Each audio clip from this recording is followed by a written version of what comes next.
When an oil project moves into active operations, what are the signals investors should actually be watching for? Today, we're looking at TAG Oil's latest update from Egypt's Western Desert and what it could mean for the months ahead. I'm joined by Abby Badwi, CEO and Executive Chairman of TAG Oil.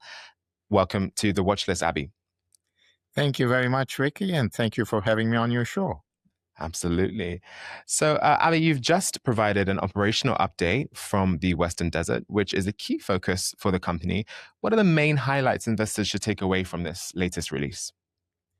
Well, the message that we wanted to get out there, and it's been quiet over the last year. We had to get a few things organized, but we wanted to say that we have raised the capital to execute our capital program for 2026.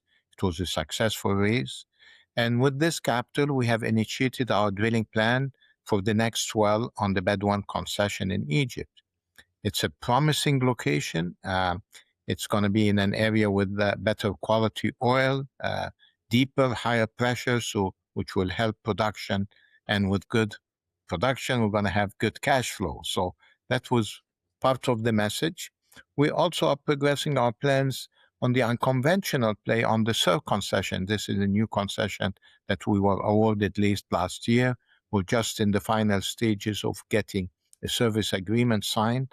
And once it is signed, we should be able to initiate an independent resource report, which will confirm the size of this significant oil play.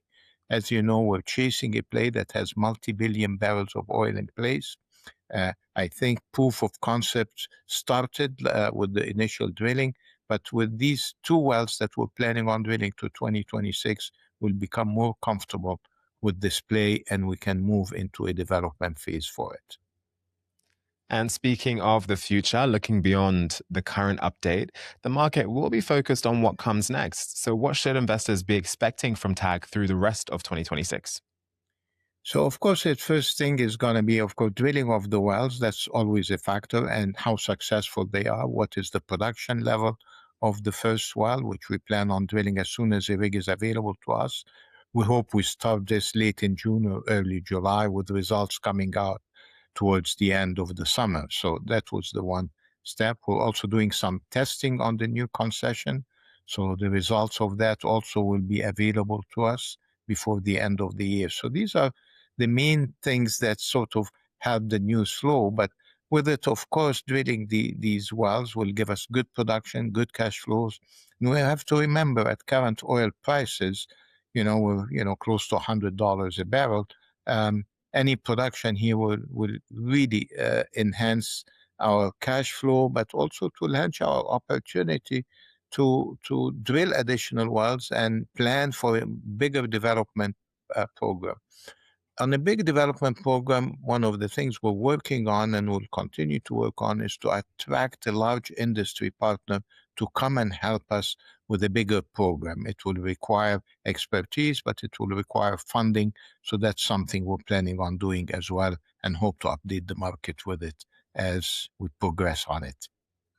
So it sounds like a year defined by continued activity and execution, with a few upcoming milestones likely to shape how the market views the company's progress. Thank you again for your time today, Abby. Thank you very much. Appreciate it. Thank you. Once again, that is Abby Badwi, CEO and Executive Chairman of TAG Oil. For more on the company and its operations, visit tagoil.com. That's all for this episode of The Watchlist. I'm Ricky Lee. Make good choices today.